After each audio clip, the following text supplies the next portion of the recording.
ಮನೆಯಲ್ಲಿ ಒಬ್ಬರಿಗೆ ಅನಾರೋಗ್ಯ ಆದರೆ ಬಹಳ ವರ್ಷಗಳಿಂದ ಕಷ್ಟಪಟ್ಟು ಉಳಿಸಿದ ದುಡ್ಡೆಲ್ಲ ನೀರಿನ ಥರ ಖರ್ಚಾಗುತ್ತೆ. ಭಾರತದಲ್ಲಿ ಬೆಲೆ ಏರಿಕೆ ಪ್ರಮಾಣ ಸುಮಾರು 6% ಅಷ್ಟಿದೆ.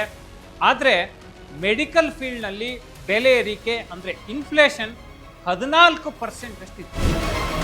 ಅಂದರೆ ಈ ವರ್ಷ ನೀವು ಆಸ್ಪತ್ರೆಗೆ ಹೋಗಿ ಯಾವುದೋ ಸರ್ಜರಿ ಮಾಡಿಸ್ಕೊಂಡು 5 ಲಕ್ಷ ರೂಪಾಯಿ ಬಿಲ್ ಕಟ್ತಿದ್ದೀರಿ ಅಂತ ಹೇಳಿದ್ರೆ, ಮುಂದಿನ ವರ್ಷ ಅದೇ ಸರ್ಜರಿ ಮಾಡಿಸ್ಕೊಳ್ಳಿಕ್ಕೆ 5,70,000 ರೂಪಾಯಿ ಖರ್ಚಾಗುತ್ತೆ. ಈ ಕಾರಣದಿಂದ ಪ್ರತಿಯೊಬ್ಬರು ತಮಗೆ ಮತ್ತು ತಮ್ಮ ಕುಟುಂಬಕ್ಕೆ ಹೆಲ್ತ್ ಇನ್ಶೂರೆನ್ಸ್ ತೆಗೆದುಕೊಳ್ಳೋದು ತುಂಬಾ ಮುಖ್ಯ. ದುಡಿದ ದುಡ್ಡನ್ನೆಲ್ಲ ಆಸ್ಪತ್ರೆ ಕಟ್ಟೋ ಬದಲು ದುಡಿದ ದುಡ್ಡಲ್ಲಿ ಸ್ವಲ್ಪ ದುಡ್ಡನ್ನು ಹೆಲ್ತ್ ಇನ್ಶೂರೆನ್ಸ್ಗೆ ಕಟ್ಟೋದು ಜಾಣತನ. ಹಾಗಂತ ಹೆಲ್ತ್ ಇನ್ಶೂರೆನ್ಸ್ ತಗೋಬೇಕು ಅಂತ ಹೋಗಿ ಯಾವುದೋ ಸಿಕ್ಕ ಕಂಪ್ನಿಗಳ ಇನ್ಶೂರೆನ್ಸ್ಗಳನ್ನು ತಗೋಬೇಡಿ. ಯಾವ ಹೆಲ್ತ್ ಇನ್ಶೂರೆನ್ಸ್ ತಗೋಬೇಕು, ಹೇಗೆ ಅದನ್ನು ಸೆಲೆಕ್ಟ್ ಮಾಡಬೇಕು, ಯಾವೆಲ್ಲ ಅಂಶಗಳನ್ನು ಪರಿಗಣಿಸಬೇಕು, ಇದೆಲ್ಲವನ್ನು ಈ ವಿಡಿಯೋದಲ್ಲಿ ನಾವು ಸ್ಟೆಪ್ ಬೈ ಸ್ಟೆಪ್ ಹೇಳಿದ್ದೀವಿ. ನಿಮಗೆ ಗೊತ್ತಿಲ್ಲದೆ ಯಾವುದೋ ಹೆಲ್ತ್ ಇನ್ಶೂರೆನ್ಸ್ ತಗೊಂಡ್ರೆ ಕ್ಲೇಮ್ ಮಾಡುವಂಥ ಸಂದರ್ಭದಲ್ಲಿ ಪರದಾಡಬೇಕಾಗಿ ಬರುತ್ತೆ. ಎಂಡ್ ಟು ಎಂಡ್ ಈ ವಿಡಿಯೋ ನೋಡಿ, ನಿಮಗೆ ಸರಿಯಾದ ಹೆಲ್ತ್ ಇನ್ಶೂರೆನ್ಸ್ನ ಬಗ್ಗೆ ಮಾರ್ಗದರ್ಶನ ಪಕ್ಕಾ ಸಿಗುತ್ತೆ. ಹಾಯ್ ಹಲೋ ನಮಸ್ಕಾರ, ನಾನು Sheshakrishna Bhat. Health is wealth ಅಂತ ಹೇಳುವಂಥ ಮಾತನ್ನ ಖಂಡಿತವಾಗ್ಲೂ ನೀವು ಕೇಳಿರ್ತೀರಿ. ಆದರೆ ಆರೋಗ್ಯದ ಬಗ್ಗೆ ನಾವೆಷ್ಟೇ ಕಾಳಜಿ ವಹಿಸಿದ್ರು ಕೂಡ ಒಂದೊಂದ್ಸಲ ಅನಾರೋಗ್ಯಕ್ಕೆ ತುತ್ತಾಗಿ ಹಾಸ್ಪಿಟಲ್ಗೆ ಸೇರ್ಬೇಕಾದಂಥ ಪರಿಸ್ಥಿತಿ ಬಂದ್ಬಿಡುತ್ತೆ. ಆಸ್ಪತ್ರೆಗೆ ಸೇರಿದ್ರೆ ಕತೆ ಏನಾಗುತ್ತೆ ಅಂತ ನಿಮಗೆ ಚೆನ್ನಾಗಿ ಗೊತ್ತು. ಫೈನಲ್ ನೀವು ಆಸ್ಪತ್ರೆಯಿಂದ ಹೊರಗಡೆ ಬರುವಂತ ಸಂದರ್ಭದಲ್ಲಿ ಇದ್ದು ದುಡ್ಡೆಲ್ಲ ಖರ್ಚು ಮಾಡಿ ಸಾಲ ಸೋಲ ಮಾಡಿ ನೀವು ಮನೆಗೆ ಬರ್ತೀರಿ. ಆದ್ರೆ ನೀವು ಮಾಡಿದ ಆ ಸಾಲ ಇದೆಯಲ್ಲ, ಅದನ್ನ ತೀರಿಸೋದಕ್ಕೆ ಸಿಕ್ಕಾಪಟ್ಟೆ ಶ್ರಮ ವಹಿಸಬೇಕು. ಇದರಿಂದಾಗಿ ಎಷ್ಟೋ ಫ್ಯಾಮಿಲಿಗಳು ಆಸ್ಪತ್ರೆಗೆ ಹೋಗಿ ಬಂದ ನಂತರ ಬೀದಿಗೆ ಬಂದಿರುವಂತ ಪರಿಸ್ಥಿತಿ ಕೂಡ ಇದೆ. ಹಾಗಾಗಬಾರ್ದು ಅಂತ ಹೇಳಿದ್ರೆ ಅದಕ್ಕಿರುವಂತ ಪರಿಹಾರ ಏನು? ಅದು ಒಂದೇ, ಹೆಲ್ತ್ ಇನ್ಶೂರೆನ್ಸ್. ಎಸ್, ಈ ವಿಡಿಯೋದಲ್ಲಿ ನಾವು ಹೆಲ್ತ್ ಇನ್ಶೂರೆನ್ಸ್ ಬಗ್ಗೆ ಇನ್ ಡೀಟೇಲ್ ಆಗಿ ಕಂಪ್ಲೀಟ್ ಆಗಿ ಮಾತಾಡ್ತೀವಿ. ಅದನ್ನ ತಿಳಿಸ್ಕೊಡೋದಕ್ಕೆ ನಮ್ಮ ಜೊತೆಗೆ ಶರತ್ MS ಅವರಿದ್ದಾರೆ. ಸೊ ಇವರು ಸೀನಿಯರ್ ಜರ್ನಲಿಸ್ಟ್, ವೈಯಕ್ತಿಕ ಹಣಕಾಸು ಬರಹಗಾರರು, ಹಾಗೇನೆ ಬಾಸ್ವಾಲಾ ಸಂಸ್ಥೆಯ ಕಂಟೆಂಟ್ ವಿಭಾಗದ ಮುಖ್ಯಸ್ಥರಾಗಿದ್ದಾರೆ. ಅವ್ರ ಜೊತೆಗೆ ಮಾತಾಡ್ತಾ ಹೋಗೋಣ. ಶರತ್ ಅವರೇ, ನಮಸ್ತೆ, ಕಾರ್ಯಕ್ರಮಕ್ಕೆ ಸ್ವಾಗತ. ನಮಸ್ತೆ ಶೇಷ. ಎಸ್ ಶರತ್ ಅವರೇ, ಬಹಳಷ್ಟು ಜನ health insurance important, medical insurance important ಅಂತ ಹೇಳ್ತಾರೆ. ಆದ್ರೆ ತುಂಬಾ ಜನಕ್ಕೆ ಇದ್ರ ಬಗ್ಗೆ ಗೊತ್ತೇ ಇಲ್ಲ, ಹೆಲ್ತ್ ಇನ್ಶೂರೆನ್ಸ್ ಮಾಡಿಸೂ ಇಲ್ಲ. ಈ ಹೆಲ್ತ್ ಇನ್ಶೂರೆನ್ಸ್ ಅಂತ ಹೇಳುವಂಥದ್ದು ಎಷ್ಟು ಇಂಪಾರ್ಟೆಂಟ್? ಹೆಲ್ತ್ ಇನ್ಶೂರೆನ್ಸ್ ಅಂತ ಹೇಳಿದ್ರೆ ಏನು ಅಂತ? ಖಂಡಿತ ಶೇಷ. ಝೀರೋದಾ ಅಂತೇಳಿ ಒಂದು ಸಂಸ್ಥೆ ಇದೆ. ಆ ಸಂಸ್ಥೆಯ CEO ನಿತಿನ್ ಕಾಮತ್ ಒಂದು ಮಾತು ಹೇಳ್ತಾರೆ. ಬಹುಪಾಲು ಭಾರತೀಯರು ಒಮ್ಮೆ ಆಸ್ಪತ್ರೆಗೆ ಹೋಗಿ ಅಡ್ಮಿಟ್ ಆಗಿ ಬಂದ್ರೆ ಸಾಕು, ಅವರು ದಿವಾಳಿಯ ಹಂತಕ್ಕೆ ಬಂದು ನಿಲ್ತಾರೆ ಅಂತ ಹೇಳಿ. ಈ ಮಾತಿನ ತಾತ್ಪರ್ಯವನ್ನ ನಾವು ಅರ್ಥ ಮಾಡ್ಕೋಬೇಕು. ಏನ್ ಈ ಮಾತಿನ ತಾತ್ಪರ್ಯ ಅಂತ ಹೇಳಿದ್ರೆ, ಭಾರತದ 140 ಕೋಟಿಗೂ ಹೆಚ್ಚಿನ ಜನಸಂಖ್ಯೆಯ ಪೈಕಿ 51 ಕೋಟಿ ಜನರ ಹತ್ರ ಮಾತ್ರ ಒಂದಲ್ಲ ಒಂದು ರೀತಿಯ ಇನ್ಶೂರೆನ್ಸ್ ಇದೆ. ಅದು ಎಫೆಕ್ಟಿವ್ ಇನ್ಶೂರೆನ್ಸ್ ಅಂತ ಹೇಳಲಿಕ್ಕೆ ಬರಲ್ಲ. ಎಷ್ಟೊಂದು ಗವರ್ನಮೆಂಟ್ ಸ್ಪಾನ್ಸರ್ಡ್ ಇನ್ಶೂರೆನ್ಸ್ ಗಳಿದಾವೆ, ಅವು ಸಹಿತ ಇದ್ರಲ್ಲಿ ಇರ್ಬೋದು. ಅಂದ್ರೆ 100 ಜನರಲ್ಲಿ 37 ಜನರ ಪೈಕಿ ಮಾತ್ರ ಇನ್ಶೂರೆನ್ಸ್ ಇದೆ. ಎಷ್ಟೋ ಜನರ ಕಲ್ಪನೆ ಹೆಂಗೆ ಅಂದ್ರೆ, ನನಗೇನಾಗುತ್ತೆ, ಕಲ್ಲು ಗುಂಡಿದ್ದಂಗೆ ಇದೀನಿ, ಯಾಕೆ ಹೆಲ್ತ್ ಇನ್ಶೂರೆನ್ಸ್ ತಗೋಬೇಕು, ಅದಕ್ಕೆ ಪ್ರೀಮಿಯಂ ಯಾಕೆ ಕಟ್ಟಬೇಕು, ಹೋಗ್ಲಿ ಪ್ರೀಮಿಯಂ ಕಟ್ಟಬೇಕು ಅಂತ ಹೇಳಿದ್ರೆ ನನ್ನ ಹತ್ರ ದುಡ್ಡು ಎಲ್ಲಿದೆ. ಈ ರೀತಿ ಮಿಡಲ್ ಕ್ಲಾಸು ಮತ್ತೆ ಯಾರು ಆರ್ಥಿಕವಾಗಿ ಸಬಲರಾಗಿರೋದಿಲ್ಲ, ಅವರು ಈ ರೀತಿಯ ಆಲೋಚನೆ ಮಾಡ್ತಾರೆ. ಆದ್ರೆ ನೋಡಿ, ದುಡ್ದಿದ್ದ ದುಡ್ಡನ್ನೆಲ್ಲ ಆಸ್ಪತ್ರೆ ಕಟ್ಟೋದು ಒಳ್ಳೇದಾ, ಅಥವಾ ದುಡ್ದ ದುಡ್ಡಲ್ಲಿ ಸ್ವಲ್ಪ ದುಡ್ಡನ್ನ ಹೆಲ್ತ್ ಇನ್ಶೂರೆನ್ಸ್ ಪ್ರೀಮಿಯಂಗೆ ಕಟ್ಟೋದು ಒಳ್ಳೇದಾ? ಆಲೋಚನೆ ಮಾಡಬೇಕು. ಈಗ ನೋಡಿ, ಒಮ್ಮೆ ಅನಾರೋಗ್ಯ ಆಗಿ ಆಸ್ಪತ್ರೆಗೆ ದಾಖಲಾದ್ರೆ, ಈಗ ಒಂದು ಸಣ್ಣ ಸರ್ಜರಿ ಮಾಡಬೇಕು ಅಂದ್ರೂ 3 ರಿಂದ 5 ಲಕ್ಷ ಖರ್ಚಾಗುತ್ತೆ. ಇನ್ಯಾವುದೋ ಸಮಸ್ಯೆ ಆಯ್ತು, ಏನೋ ಅಪಘಾತ ಆಯ್ತು ಅಂತ ಹೇಳಿದ್ರೆ ಆಸ್ಪತ್ರೆಗೆ ಲಕ್ಷ ಅನ್ನೋದು ಲೆಕ್ಕವಿಲ್ದಂಗೆ ಖರ್ಚಾಗ್ಬಿಡುತ್ತೆ.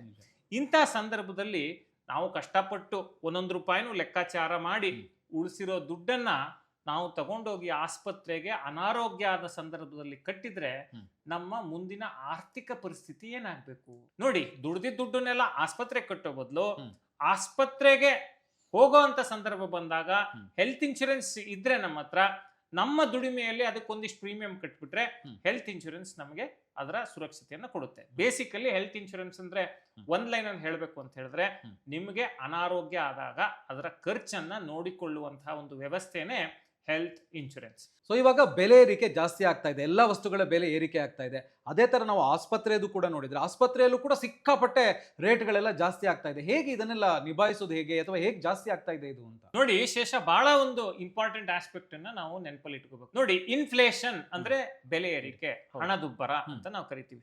ಪ್ರತಿ ವರ್ಷ ಪ್ರತಿಯೊಂದು ವಸ್ತುವಿನ ಬೆಲೆ ಕೂಡ ಒಂದಲ್ಲ ಒಂದು ಹಂತದಲ್ಲಿ ಜಾಸ್ತಿ ಆಗ್ತಾ ಹೋಗುತ್ತೆ. ಆ ಆವರೇಜ್ ಸರಾಸರಿನ ತಗೊಂಡ್ರೆ ಭಾರತದಲ್ಲಿ ಅಪ್ರಾಕ್ಸಿಮೇಟ್ಲಿ 6% ಇನ್ಫ್ಲೇಷನ್ ಇದೆ ಅಂತ ಹೇಳಿ ಅಂದಾಜು ಮಾಡಲಾಗಿದೆ. ಆದ್ರೆ ಇಲ್ಲಿ ಏನು ಗಮನಿಸ್ಕೋಬೇಕಪ್ಪ ಅಂತ ಹೇಳಿದ್ರೆ, ಈ ಹೆಲ್ತ್ ಮೆಡಿಕಲ್ ಇನ್ಫ್ಲೇಷನ್ ಎಷ್ಟಿದೆ ಗೊತ್ತಾ? 14%.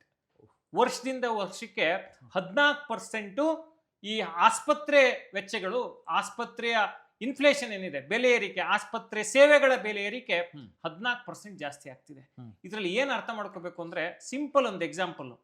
5 ಲಕ್ಷಕ್ಕೆ ಈ ವರ್ಷ 2025ರಲ್ಲಿ ಒಂದು ಸರ್ಜರಿಗೆ ನೀವು 5 ಲಕ್ಷ ಖರ್ಚು ಮಾಡಿದಿರಿ ಅಂತ ಹೇಳಿದ್ರೆ, 2026ರಲ್ಲಿ ಅದೇ ಸರ್ಜರಿಗೆ 5,70,000 ರೂಪಾಯಿ ಆಗುತ್ತೆ. ಲೆಕ್ಕ ಹಾಕೊಳ್ಳಿ ಎಷ್ಟು ತೀವ್ರಗತಿಯಲ್ಲಿ ಬೆಲೆ ಏರಿಕೆ ಆಗಿದೆ ಅಂತ ಹೇಳಿ. ಆ ಕಾರಣಕ್ಕೆ ಹೆಲ್ತ್ ಇನ್ಶೂರೆನ್ಸ್ ಇಸ್ ಇನ್ಎವಿಟೇಬಲ್. ಇಲ್ಲಿ ಚರ್ಚೆ ಮಾಡೋ ಸಂದರ್ಭನೇ ಇಲ್ಲ ಶೇಷ. ಹೆಲ್ತ್ ಇನ್ಶೂರೆನ್ಸ್ ಹಾಕ್ಬೇಕು ಅದು ಇದು ಅಂತೆಲ್ಲ ಚರ್ಚೆ ಮಾಡಿದ್ರೆ ಅಬ್ಸಲ್ಯೂಟ್ ನಾನ್ ಸೆನ್ಸ್ ಅದು. ಇದರಲ್ಲಿ ಯಾವುದೇ ಕಾಂಪ್ರಮೈಸ್ ಆಗಬಾರ್ದು. ಹೆಲ್ತ್ ಇನ್ಶೂರೆನ್ಸ್ ಬೇಕು, ತಗೋಬೇಕು. ಅದು ಸೊ ಪ್ರತಿಯೊಬ್ಬರಿಗೂ ಹೆಲ್ತ್ ಇನ್ಶೂರೆನ್ಸ್ ಬೇಕು ಅಂತ ಬೇಕು. ಇಲ್ಲ ನಾನು ತಗೊಳ್ಳಲ್ಲ ಅಂತ ಹೇಳಿದ್ರೆ ಇರೋ ದುಡ್ಡನ್ನೆಲ್ಲ ಖಾಲಿ ಮಾಡ್ಕೊಳಕ್ ರೆಡಿ ಇರಿ ಅಷ್ಟೇ. ಹೆಲ್ತ್ ಇನ್ಶೂರೆನ್ಸ್ ಬೇಕು ಅಂತ ಹೇಳಿದ್ರೆ, ಹಾಗಿದ್ರೆ ಇಲ್ಲೊಂದು ಪ್ರಶ್ನೆ ಬರುತ್ತೆ, ಯಾರು ಯಾವ ಹೆಲ್ತ್ ಇನ್ಶೂರೆನ್ಸ್ ಅನ್ನ ತಗೋಬೇಕು ಅಂತ? ಈಗ ನೋಡಿ ಶೇಷ, ಹೆಲ್ತ್ ಇನ್ಶೂರೆನ್ಸ್ ಅಲ್ಲಿ ಮೇಜರ್ ಆಗಿ 2 ರೀತಿಯ ಪಾಲಿಸಿಗಳು ಬರ್ತವೆ. ಒಂದನೇದು family floater health insurance policy ಅಂತ ಹೇಳಿ, ಮತ್ತೊಂದು ಇಂಡಿವಿಜುವಲ್ ಹೆಲ್ತ್ ಇನ್ಶೂರೆನ್ಸ್ ಪಾಲಿಸಿ ಅಂತ ಹೇಳಿ, ಅಂದ್ರೆ ವೈಯಕ್ತಿಕ ಆರೋಗ್ಯ ವಿಮೆ. ಈ ಫ್ಯಾಮಿಲಿ ಫ್ಲೋಟರ್ ಅಂದ್ರೆ ಏನು? ಈಗ ನೋಡಿ, ಒಂದು ಕುಟುಂಬದಲ್ಲಿ ಗಂಡ, ಹೆಂಡತಿ, ಮಗು, ಅಂದ್ರೆ ಹೆಣ್ಣು ಮಗು, ಗಂಡು ಮಗು, ಈ ರೀತಿ ಒಂದು 3 ರಿಂದ 4 ಜನ ಇರ್ಬೋದು. ಅದನ್ನ ಒಂದು ಕುಟುಂಬ ಅಂತ ಕನ್ಸಿಡರ್ ಮಾಡಿಕೊಂಡು ಆ ಇಡೀ ಕುಟುಂಬಕ್ಕೆ ಒಂದು ಇನ್ಶೂರೆನ್ಸ್ ಅನ್ನ ತೆಗೆದುಕೊಳ್ಳುವಂತ ಪದ್ಧತಿ ಏನಿದೆ, ಅದಕ್ಕೆ ಫ್ಯಾಮಿಲಿ ಫ್ಲೋಟರ್ ಅಂತ ಕರೀತಾರೆ.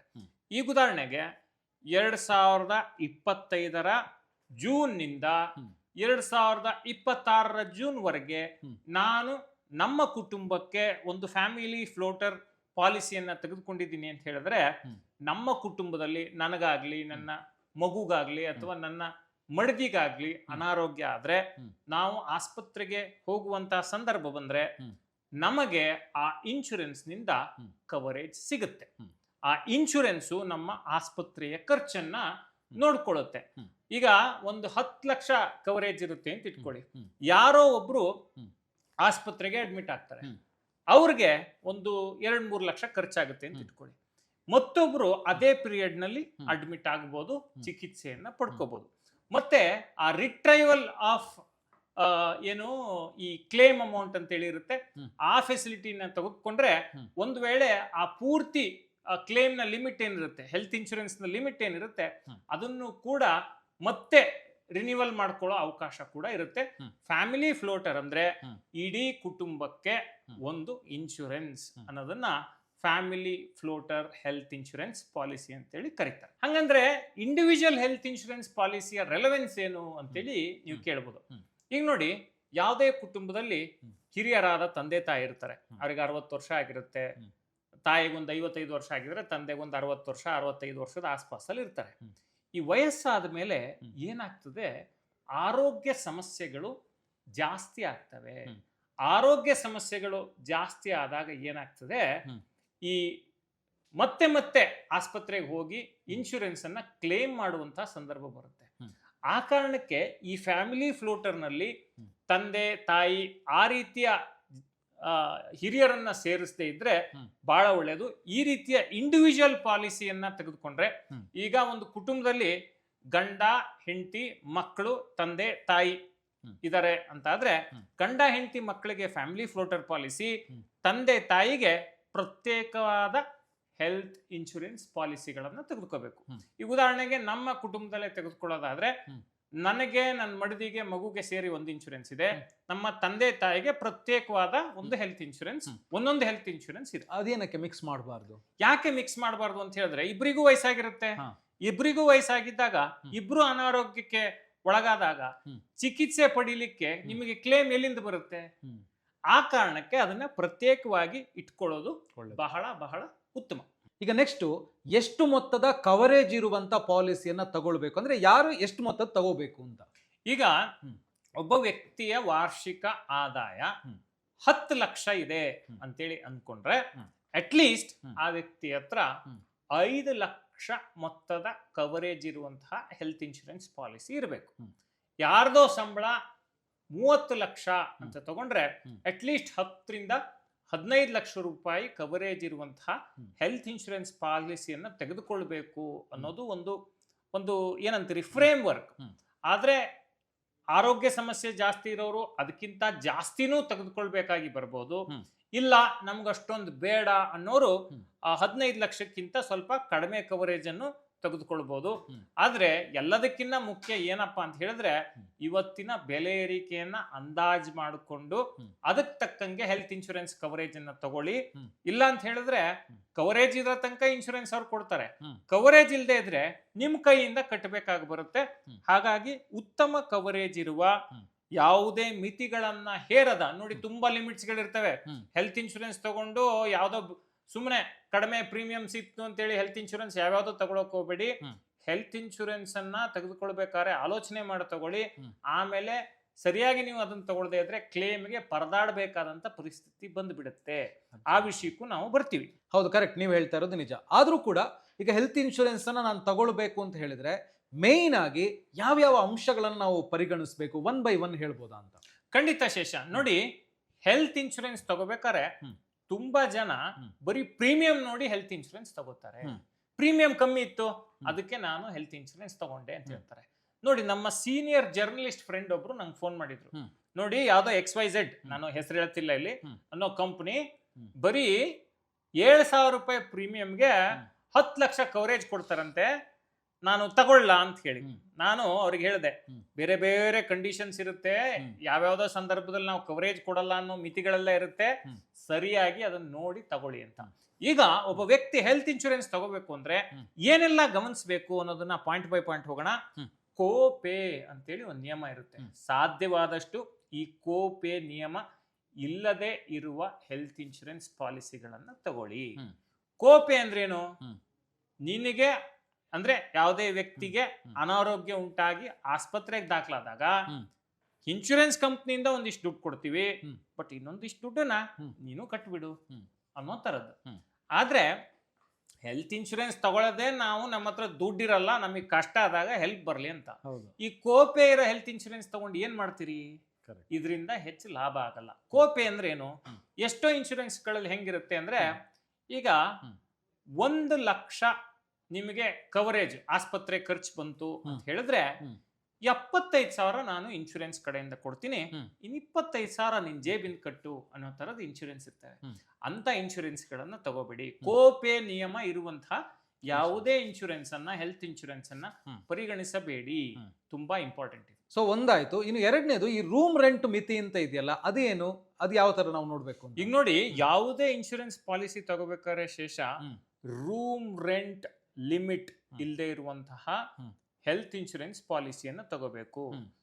ನೋಡಿ, ತುಂಬಾ ಜನ ಎಡವಟ್ಟು ಮಾಡ್ಕೊಳ್ಳೋದು, ತುಂಬಾ ಜನ ಹೆಲ್ತ್ ಇನ್ಶೂರೆನ್ಸ್ ತಗೊಂಡು ಮೋಸ ಹೋಗೋದು ಈ ಸಂದರ್ಭದಲ್ಲಿ ಇದನ್ನ ಬಹಳ ಎಚ್ಚರಿಕೆಯಿಂದ ನೋಡ್ಕೊಳ್ಳಿ. ನೋಡಿ, ನಾನು ಪಾಯಿಂಟ್ಸ್ ಇರೋದ್ರಿಂದ ಅದನ್ನ ನೋಡ್ತಾ ಹೇಳ್ತಾ ಹೋಗ್ತೀನಿ. ನೋಡಿ, ಬಹುಪಾಲು ಇನ್ಶೂರೆನ್ಸ್ ಕಂಪನಿಗಳು ಆರೋಗ್ಯ ವಿಮೆ ಕೊಡುವಾಗ ರೂಮ್ ರೆಂಟ್ ಮಿತಿ ಹೇರಿಕೆಯನ್ನ ಮಾಡಿರ್ತವೆ.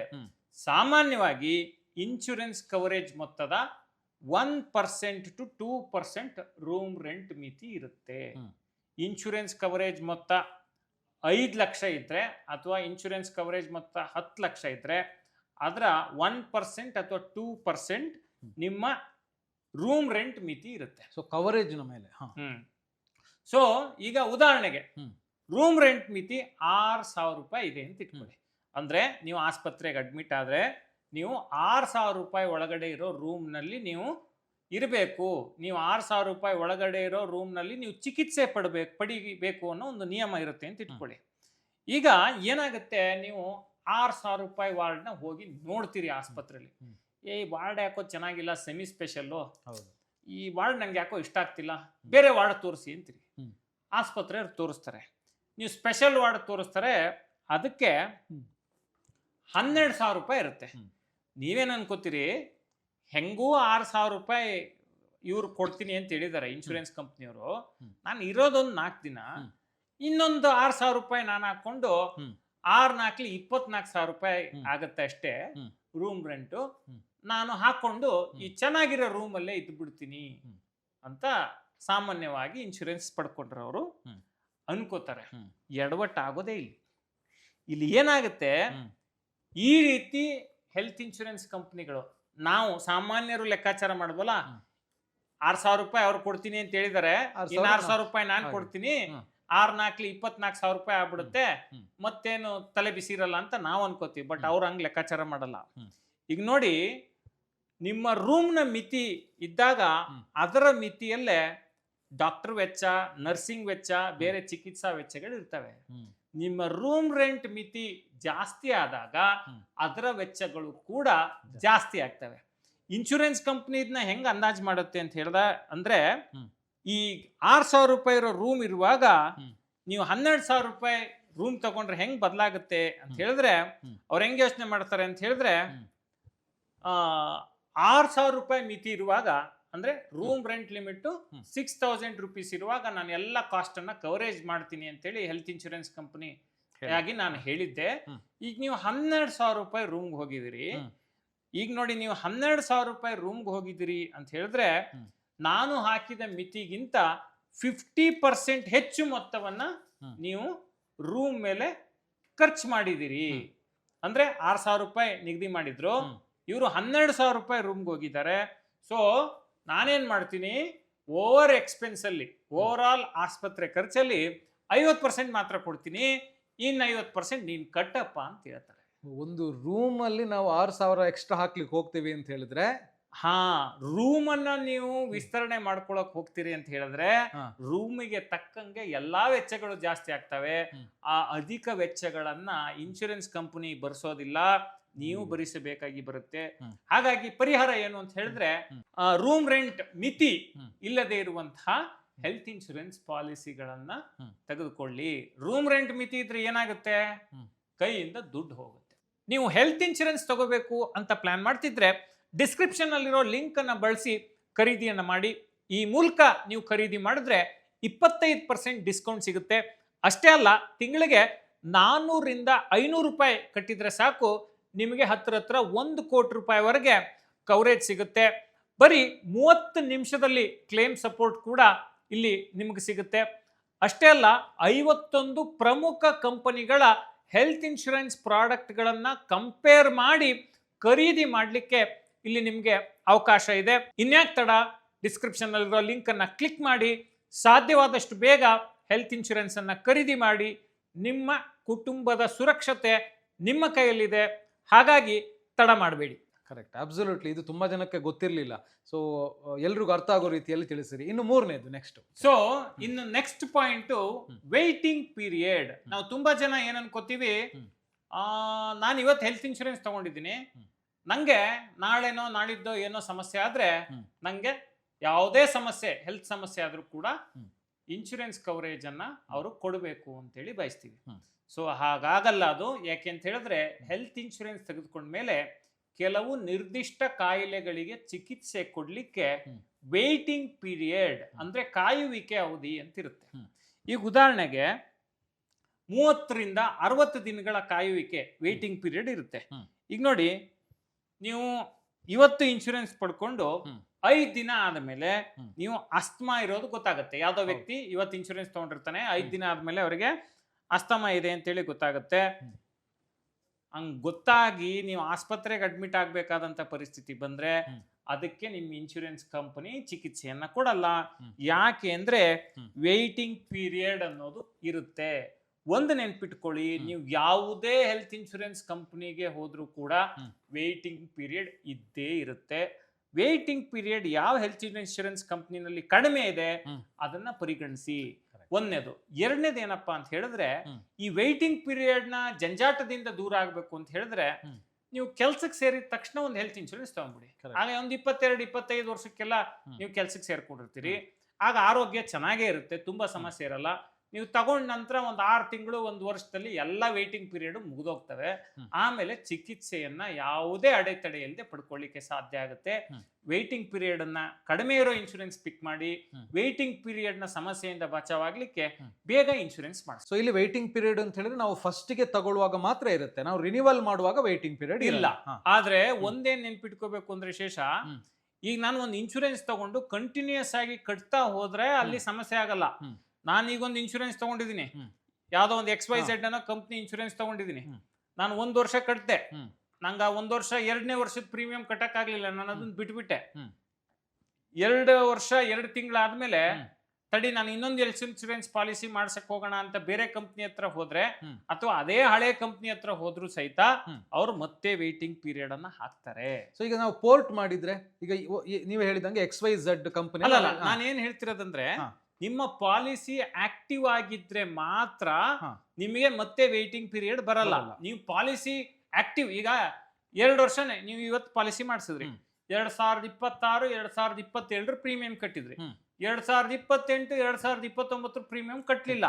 ಆಗ ಮತ್ತೆ 2030 ಹೊಸ ಪಾಲಿಸಿ ಮಾಡಿಸಿದ್ರೆ ಮತ್ತೆ ವೇಟಿಂಗ್ ಪೀರಿಯಡ್ ಬರುತ್ತೆ. ಇದನ್ನ ಕರೆಕ್ಟ್. ಸೊ ಅದೇ ಈಗ ನೀವು ಹೇಳಿದಂಗೆ XYZ ಪಾಲಿಸಿ ತಗೊಂಡಿದ್ದೀನಿ ನಾನು ಹೆಲ್ತ್ ಇನ್ಶೂರೆನ್ಸ್ದು.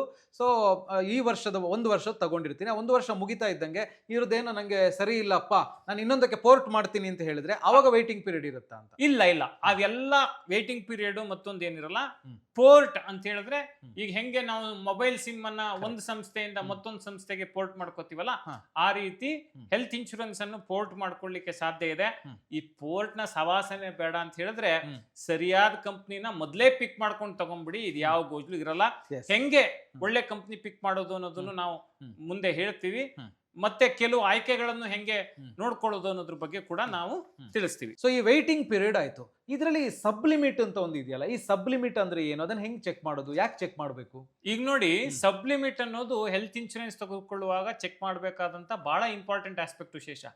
ಯಾಕೆ ಅಂತ ಹೇಳಿದ್ರೆ ಈಗ ನೋಡಿ, ಕವರೇಜ್ ಇನ್ಶೂರೆನ್ಸ್ ಕವರೇಜ್ ಎಷ್ಟಪ್ಪ ಇದೆ, 10 ಲಕ್ಷ ರೂಪಾಯಿ ಇದೆ ಅಂತೇಳಿ ನಾವು ಅನ್ಕೊಂಡಿರ್ತೀವಿ.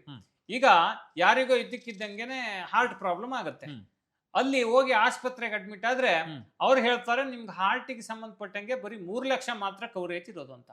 ಇದೇ ಸಬ್ ಲಿಮಿಟ್. ಈಗ ನೋಡಿ, ಉದಾಹರಣೆಗೆ 10 ಲಕ್ಷ ರೂಪಾಯಿ ಕವರೇಜ್ ಇರೋ ವಿಮೆಯನ್ನ ನೀವು ಪಡ್ಕೊಂಡಿದ್ರಿ ಅಂತ ಇಟ್ಕೊಳ್ಳಿ.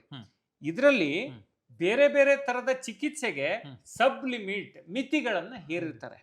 ಉದಾಹರಣೆಗೆ ಹೃದ್ರೋಗಕ್ಕೆ ಈಗ ಹಾರ್ಟ್ ಪ್ರಾಬ್ಲಮ್ ಇದ್ರೆ 10 ಲಕ್ಷ ರೂಪಾಯಿ ನಿಮ್ ಇನ್ಶೂರೆನ್ಸ್ ಕವರೇಜ್ ಮೊತ್ತ ಇದೆ, ಆದ್ರೆ ಹಾರ್ಟ್ ಪ್ರಾಬ್ಲಮ್ ಆದ್ರೆ 3 ಲಕ್ಷ ಕೊಡೋದು. ಅಥವಾ ಈಗ ಕೀಲು ಶಸ್ತ್ರ ಚಿಕಿತ್ಸೆಗೆ ಬರೀ 2 ಲಕ್ಷ ಕೊಡ್ತೀವಿ. ಈಗ ತುಂಬಾ ಜನರಿಗೆ ಈ ಮಂಡಿ ಚಿಪ್ ಬದಲಾವಣೆ ಮಾಡೋದು ಈ ತರದ್ದೆಲ್ಲ ಇರುತ್ತೆ, 2 ಲಕ್ಷ ಮಾತ್ರ ಕೊಡ್ತೀವಿ ಅನ್ನೋ ತರ ಲಿಮಿಟ್ ಹಾಕೋದು. ಈಗ ಬೇರೆ ಸರ್ಜರಿಗಳಿಗೆ 5 ಲಕ್ಷ ಲಿಮಿಟ್ ಮಾತ್ರ ಕೊಡ್ತೀವಿ. ನೋಡಿ, ಇಂಥ ಸಂದರ್ಭದಲ್ಲಿ ಏನಾಗುತ್ತೆ, ಯು ಆರ್ ಹ್ಯಾಂಡಿಕ್ಯಾಪ್ಡ್, ನಿಮಗೆ ಇನ್ಶೂರೆನ್ಸ್ ಇದೆ ಆದ್ರೆ ಇನ್ಶೂರೆನ್ಸ್ ಕವರೇಜ್ ಇಲ್ಲ. ಸೊ ಈಗ ನೀವು ಹೇಳಿದಂಗೆ 10 ಲಕ್ಷದ ಕವರೇಜ್ ತಗೊಂಡು ಹೃದ್ರೋಗಕ್ಕೆ ಸಂಬಂಧಪಟ್ಟಂಗೆ ಹಾಸ್ಪಿಟಲ್ಗೆ ಅಡ್ಮಿಟ್ ಆಗಿ ಅಲ್ಲಿ ಬಿಲ್ ಏನಾದ್ರೆ 8 ಲಕ್ಷ ಬಂತು ಅಂತ ಹೇಳಿದ್ರೆ ಅವ್ರು ಕೊಡೋದು 3 ಲಕ್ಷ. ಹೌದು, ಮತ್ತೆ 5 ಲಕ್ಷ ನಾವೇ ಕೊಡ್ಬೇಕು. ಸೊ ಅಂದ್ರೆ ಖರ್ಚು ಬಂದ್ರೆ ನಾನು ಹೇಳ್ತಿರೋದು ಮಿತಿ ಜಾಸ್ತಿ ಆಯ್ತು ಅಂತ ಹೇಳಿದ್ರೆ, ಈಗ 10 ಲಕ್ಷ ಕವರೇಜ್ ಇದೆ ಅಂತ ಇಟ್ಕೊಳ್ಳಿ, ಒಟ್ಟು ಹೆಲ್ತ್ ಇನ್ಶೂರೆನ್ಸ್ ಕವರೇಜ್ ಆದ್ರೆ ಈ ರೀತಿಯ ಚಿಕಿತ್ಸೆಗೆ ನಾವು 3 ಲಕ್ಷ ಕೊಡ್ತೀವಿ. ಹಾರ್ಟ್ ಬಂದ್ರೆ 3 ಲಕ್ಷ, ಮಂಡಿ ಅಥವಾ ಕೀಲು ಸರ್ಜರಿ ಬಂದ್ರೆ ಬರೀ 2 ಲಕ್ಷ, ಅಥವಾ ಬೇರೆ ತರದ ಸರ್ಜರಿ ಬಂದ್ರೆ 5 ಲಕ್ಷ ಮಾತ್ರ ಕೊಡ್ತೀವಿ ಅಂತ. ಇನ್ನು ಉಳಿದ ಖರ್ಚನ್ನ ನೀವೇ ಕೊಡ್ಬೇಕು ಅನ್ನೋ ಲೆಕ್ಕ. ಸೊ ಹಾಗಾಗಿ ಖರ್ಚು ಬಂದ್ರೆ, ಸೊ ಹಾಗಾಗಿ ಈ ರೀತಿ ರೋಗಗಳಿಗೆ ಸಬ್ ಲಿಮಿಟ್ ಅನ್ನ ಹಾಕುವಂತಹ ಹೆಲ್ತ್ ಇನ್ಶೂರೆನ್ಸ್ ಪಾಲಿಸಿಗಳಿಂದ ನೀವು ದೂರ ಇರಿ.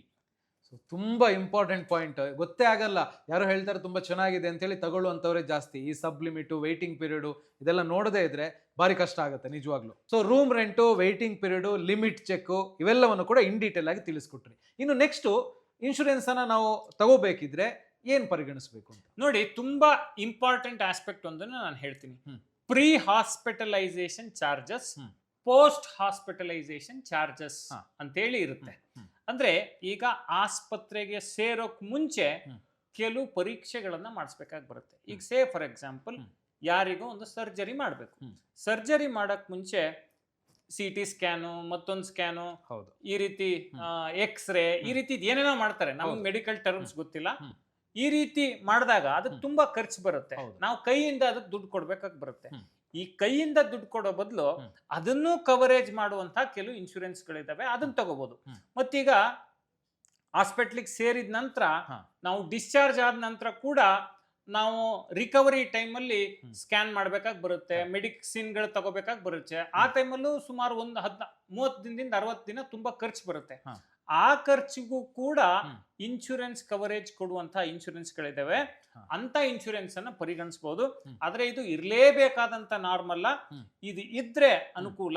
ಹ್ಮ್. ಪ್ರೀಮಿಯಂ, ಕಡಿಮೆ ಪ್ರೀಮಿಯಂಗೆ ಈ ಫೆಸಿಲಿಟಿ ಸಿಗುತ್ತೆ ಅಂತ ಹೇಳಿದ್ರೆ ನೀವು ಇನ್ಶೂರೆನ್ಸ್ ತೆಗೆದುಕೊಳ್ಳುವಾಗ ಈ ಪ್ರೀ ಹಾಸ್ಪಿಟಲೈಸೇಷನ್ ಮತ್ತೆ ಪೋಸ್ಟ್ ಹಾಸ್ಪಿಟಲೈಸೇಷನ್ ಚಾರ್ಜಸ್ ಅನ್ನ ಕವರ್ ಮಾಡುವಂತಹ ವಿಮೆಯನ್ನ ಪರಿಗಣಿಸಿ. ಸೂಪರ್. ಇದು ತುಂಬಾ ಇಂಪಾರ್ಟೆಂಟ್, ಯಾಕಂದ್ರೆ ತುಂಬಾ ಟೆಸ್ಟ್ಗಳು ಬರೋದ್ರಿಂದ ಅದನ್ನ ಕನ್ಸಿಡರ್ ಮಾಡಬಹುದು. ಇನ್ನು ಈ ಇನ್ಶೂರೆನ್ಸ್ ಅಲ್ಲಿ ಕ್ಲೈಮ್ ರೆಸ್ಟೋರೇಷನ್ ಅಂತ ಹೇಳಿದ್ರೆ ಏನು ಅಂತ? ಖಂಡಿತ. ಈಗ ನೋಡಿ, ನೀವೊಂದು ಹೆಲ್ತ್ ಇನ್ಶೂರೆನ್ಸ್ ತಗೊಂಡಿರ್ತೀರಿ, ಅದರ ಕವರೇಜ್ ಲಿಮಿಟ್ 5 ಲಕ್ಷ ಇರುತ್ತೆ ಅಂತ ಅನ್ಕೊಳ್ಳಿ. ಈ 5 ಲಕ್ಷ ಕವರೇಜ್ ಇರುವಾಗ ಯಾರಿಗೋ ಅನಾರೋಗ್ಯ ಆಗುತ್ತೆ, 5 ಲಕ್ಷದ ಕವರೇಜು ಖಾಲಿ ಆಗುತ್ತೆ ಆ ವರ್ಷ ಅಂತ ಇಟ್ಕೊಳ್ಳಿ. ಅದೇ ವರ್ಷ ಮತ್ತೊಂದು ಅನಾರೋಗ್ಯಕ್ಕೆ ತುತ್ತಾದ್ರೆ ಅವರಿಗೆ ಕವರೇಜ್ ಸಿಗೋದಿಲ್ಲ. ಅದಕ್ಕೆ ಇನ್ಶೂರೆನ್ಸ್ ಕಂಪನಿಗಳು ಈ ರೆಸ್ಟೋರೇಷನ್ ಬೆನಿಫಿಟ್ ಅನ್ನೋ ಒಂದು ಫೀಚರ್ ಅನ್ನ ಕೊಟ್ಟಿದ್ದಾವೆ. ಹೆಲ್ತ್ ಇನ್ಶೂರೆನ್ಸ್ ತೆಗೆದುಕೊಳ್ಳುವಾಗ ಈ ರೆಸ್ಟೋರೇಷನ್ ಬೆನಿಫಿಟ್ ಇರುವಂತಹ ಹೆಲ್ತ್ ಇನ್ಶೂರೆನ್ಸ್ ಪಾಲಿಸಿಗಳನ್ನ ತೆಗೆದುಕೊಂಡ್ರೆ ಕವರೇಜ್ ತಗೊಂಡ್ರು ಕೂಡ ನಿಮ್ಮ ಕವರೇಜ್ ಲಿಮಿಟ್ ಏನಿರುತ್ತೆ ಅದು ಆಟೋಮೆಟಿಕ್ ಆಗಿ ಮತ್ತೆ ರೆಸ್ಟೋರ್ ಆಗುತ್ತೆ. ಮತ್ತೊಂದು ಸತಿ ಅದೇ ವರ್ಷ ಕ್ಲೇಮ್ ಪಡ್ಕೋಬೇಕಾದಂತ ಸಂದರ್ಭ ಬಂದ್ರೂ ಕೂಡ ನಿಮಗೆ ಇನ್ಶೂರೆನ್ಸ್ ಕ್ಲೇಮ್ ಸಿಗುತ್ತೆ. ಅದೇ ರೆಸ್ಟೋರೇಷನ್ ಬೆನಿಫಿಟ್. ಇನ್ನು ಬಹುತೇಕರು ಅನ್ಕೊಂಡಿರೋದೇನು ಅಂತ ಹೇಳಿದ್ರೆ, ಹೆಲ್ತ್ ಇನ್ಶೂರೆನ್ಸ್ ತಗೊಂಡ್ರೆ 24 ಅವರ್ಸ್ ಹಾಸ್ಪಿಟಲ್ ಇರಬೇಕು ಅಥವಾ ಹಾಸ್ಪಿಟಲೈಸ್ಡ್ ಆಗಿರಬೇಕು, ಇಲ್ಲಾಂದ್ರೆ ಕ್ಲೇಮ್ ಆಗಲ್ಲ ಅಂತ. ಹೌದಾ, ನಿಜಾನ? ಅಥವಾ ಒಂದಿನ ಹೋಗಿ ಟ್ರೀಟ್ಮೆಂಟ್ ತಗೊಂಡು ಬಂದ್ರೂ ಕೂಡ ಕ್ಲೇಮ್ ಆಗುವಂತ ಪಾಲಿಸಿಗಳಿದಾವ? ಇದನ್ನು ನಾವು ಪರಿಗಣಿಸಬೇಕಾ ಅಂತ ಹೇಗೆ? ಈಗ ನೋಡಿ, ಏನಾಗುತ್ತೆ, ಕೆಲವು ಹೆಲ್ತ್ ಇನ್ಶೂರೆನ್ಸ್ ಪಾಲಿಸಿಗಳಲ್ಲಿ ನೀವು ಆಸ್ಪತ್ರೆಗೆ ಅಡ್ಮಿಟ್ ಆಗಿ 24 ಗಂಟೆ ನೀವು ಅಲ್ಲಿ ಅಡ್ಮಿಟ್ ಆಗಿದ್ರೆ ಮಾತ್ರ ನಾವು ನಿಮಗೆ ಕ್ಲೇಮ್ ಕೊಡ್ತೀವಿ ಅನ್ನೋ ಮಿತಿ ಇರುತ್ತೆ. ಆದ್ರೆ ಆ ರೀತಿಯ ಮಿತಿ ಇಲ್ಲದೆ ಇರುವಂತಹ ಈ ಡೇ ಕೇರ್ ಟ್ರೀಟ್ಮೆಂಟ್ ಅನ್ನು ಕೂಡ ಪರಿಗಣಿಸುವಂತಹ ಹೆಲ್ತ್ ಇನ್ಶೂರೆನ್ಸ್ ಪಾಲಿಸಿಗಳನ್ನ ಪರಿಗಣಿಸೋದು ಒಳ್ಳೇದು. ಯಾಕೆ ಅಂತ ಹೇಳಿದ್ರೆ, ಕೆಲ ಚಿಕಿತ್ಸೆಗಳಿಗೆ ಜಾಸ್ತಿ ಖರ್ಚಾಗುತ್ತೆ, ಆದ್ರೆ ಪ್ರೊಸೀಜರ್ ಬೇಗ ಮುಗಿದ್ಬಿಡುತ್ತೆ. ಈಗ ಉದಾಹರಣೆಗೆ ಅಪೆಂಡಿಕ್ಸ್ ಶಸ್ತ್ರಚಿಕಿತ್ಸೆ, ಅದೇ ದಿನ ಆಸ್ಪತ್ರೆಯಿಂದ ಡಿಸ್ಚಾರ್ಜ್ ಆಗ್ತಾರೆ ಅವರು. ಆದ್ರೆ ಅಪೆಂಡಿಕ್ಸ್ ಮಾಡಕ್ಕೆ ತುಂಬಾ ಖರ್ಚು ಬರುತ್ತೆ. ಹಾಗಾಗಿ ಬಹುತೇಕ ಇನ್ಶೂರೆನ್ಸ್ ಕಂಪನಿಗಳು ಕ್ಲೇಮ್ ಕೊಡೋದಿಲ್ಲ.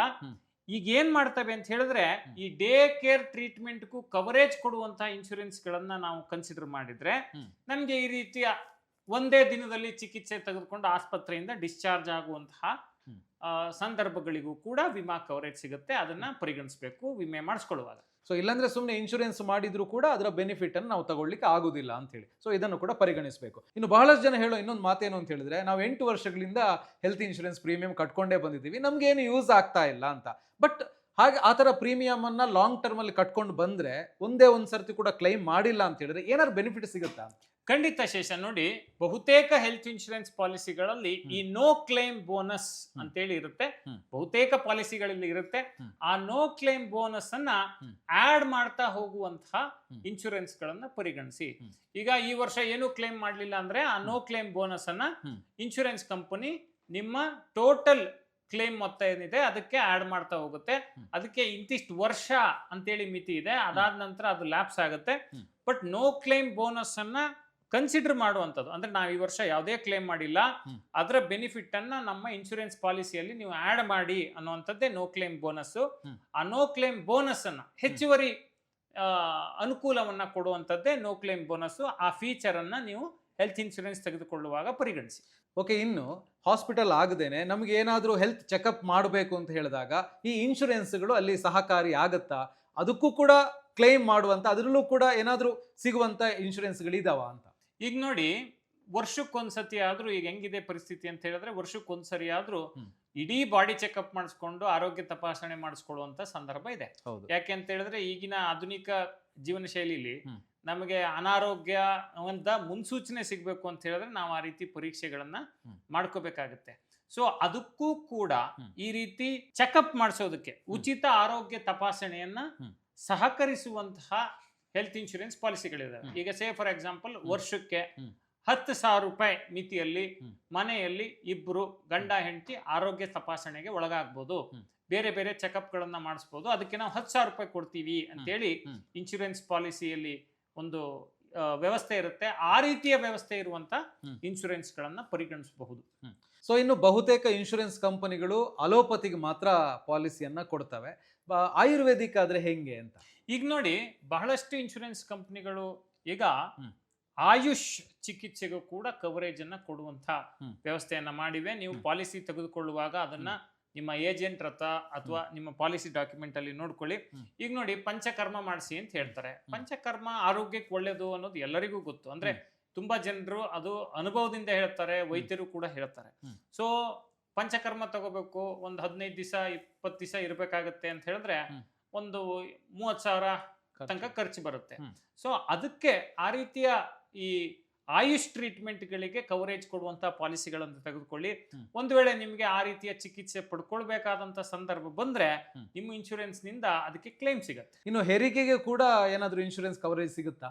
ಈಗ ತುಂಬಾ ಇನ್ಶೂರೆನ್ಸ್ ಪಾಲಿಸಿಗಳಲ್ಲಿ ಈ ಮೆಟರ್ನಿಟಿಯನ್ನ ಕವರ್ ಮಾಡುವಂತಹ ಅವಕಾಶ ಇದೆ. ಆದ್ರೆ ಒಂದೇನಪ್ಪಾ ಅಂತ ಹೇಳಿದ್ರೆ ಪ್ರೀಮಿಯಂ ತುಂಬಾ ಜಾಸ್ತಿ ಆಗುತ್ತೆ. ನಿಮಗೆ ಪ್ರೀಮಿಯಂ ಹೊರೆ ಆಗಲ್ಲ ಅಂತ ಅನ್ಸಿದ್ರೆ ಈ ಫೀಚರ್ ಅನ್ನ ಕನ್ಸಿಡರ್ ಮಾಡಿ. ಇಲ್ಲ ಅಂತ ಹೇಳಿದ್ರೆ ಅದು ಮಸ್ಟ್ ಇರಲೇಬೇಕು ಅನ್ನುವಂಥ ಫೀಚರ್ ಅಲ್ಲ ಅಂತೇಳಿ ನಾನು ಹೇಳಲಿಕ್ಕೆ ಬಯಸ್ತೀನಿ. ಸೊ ಹೆಲ್ತ್ ಇನ್ಶೂರೆನ್ಸ್ ಅನ್ನ ತಗೊಳ್ಬೇಕಿದ್ರೆ ಯಾವ್ಯಾವ ಅಂಶಗಳನ್ನ ಪರಿಗಣಿಸಬೇಕು ಅಂತ ಹೇಳಿ 10 ಪಾಯಿಂಟ್ಗಳನ್ನ ಇನ್ ಡೀಟೇಲ್ ಆಗಿ ತಿಳಿಸ್ಕೊಟ್ರಿ. ಈಗ ಬರುವಂತ ಪ್ರಶ್ನೆ ಏನು ಅಂತ ಹೇಳಿದ್ರೆ, ಕರೆಕ್ಟ್ ಇದೆಲ್ಲವೂ ಕೂಡ, ಆದ್ರೆ ಇನ್ಶೂರೆನ್ಸ್ ಕಂಪನಿಯನ್ನ ನಾವು ಹೆಂಗೆ ಸೆಲೆಕ್ಟ್ ಮಾಡ್ಬೇಕು, ಯಾವ್ದು ಒಳ್ಳೇದು ಅಂತ? ಈಗ ನೋಡಿ, ಭಾರತದಲ್ಲಿ 28ಕ್ಕೂ ಹೆಚ್ಚು ಹೆಲ್ತ್ ಇನ್ಶೂರೆನ್ಸ್ ಕಂಪನಿಗಳಿದಾವೆ. ಇದ್ರ ಪೈಕಿ ಯಾವ ಹೆಲ್ತ್ ಇನ್ಶೂರೆನ್ಸ್ ತಗೊಳ್ಳಿ ಅನ್ನೋದು ತುಂಬಾ ಜನರ ಪ್ರಶ್ನೆ. ಹೌದು. ಬೇಸಿಕಲಿ ನಾವು ಹೆಲ್ತ್ ಇನ್ಶೂರೆನ್ಸ್ ತೆಗೆದುಕೊಳ್ಬೇಕಾದ್ರೆ ನಾವ್ ಏನನ್ನು ಗಮನಿಸಬೇಕು ಅಂತ ಹೇಳಿದ್ರೆ, ಅಲ್ಲಿ ಅದು ಪ್ರೈವೇಟ್ ಕಂಪ್ನಿನ ಅಥವಾ ಗವರ್ನಮೆಂಟ್ ಬ್ಯಾಕ್ಡ್ ಕಂಪ್ನಿನ ಅನ್ನೋದನ್ನ ನೋಡುವಂತಹ ಸಂದರ್ಭ ಇಲ್ಲ. ಯಾಕೆ ಅಂತ ಹೇಳಿದ್ರೆ, insurance regulatory and development authority of India IRDAI ಅವರೇ ಎಲ್ಲಾ ಹೆಲ್ತ್ ಇನ್ಶೂರೆನ್ಸ್ ಪಾಲಿಸಿ ಕಂಪ್ನಿಗಳನ್ನು ಕೂಡ ನಿರ್ವಹಣೆ ಮಾಡುವಂಥದ್ದು, ಅವರೇ ರೆಗ್ಯುಲೇಟ್ ಮಾಡುವಂಥದ್ದು, ನಿಯಂತ್ರಣ ಮಾಡುವಂಥದ್ದು. ಸೊ ಹಾಗಾದ್ರೆ ಹೇಗೆ ಸೆಲೆಕ್ಟ್ ಮಾಡ್ಕೋಬೇಕಪ್ಪ ಅಂತ ಹೇಳಿದ್ರೆ, ನಾನು ಏನಂತ ಹೇಳಿದ್ರೆ, ಒಂದು 3 ವರ್ಷದ ಸರಾಸರಿ ಕ್ಲೇಮ್ ರೇಷಿಯೋ, ಎಷ್ಟು ಜನ ಹೆಲ್ತ್ ಇನ್ಶೂರೆನ್ಸ್ ಕ್ಲೇಮ್ಗಾಗಿ ಅರ್ಜಿ ಸಲ್ಲಿಸಿದ್ರು, ಎಷ್ಟು ಜನಕ್ಕೆ ಅವರು ಕ್ಲೇಮ್ ಕೊಟ್ಟಿದ್ದಾರೆ, ಎಷ್ಟು ಜನರಿಗೆ ಅವರು ಪರಿಹಾರವನ್ನ ಪುರಸ್ಕರಿಸಿದ್ದಾರೆ ಅನ್ನೋದನ್ನ ನೋಡ್ಕೊಳ್ಳೋದು ಬಹಳ ಮುಖ್ಯ. 3 ವರ್ಷದ ಸರಾಸರಿ ಆವರೇಜು 90ರಿಂದ 95% ಇದ್ರೆ ಬಹಳ ಒಳ್ಳೆಯದು ಹೆಲ್ತ್ ಇನ್ಶೂರೆನ್ಸ್ ಕ್ಲೇಮ್ ರೇಷಿಯೋನಲ್ಲಿ. ಒಂದನೇದು.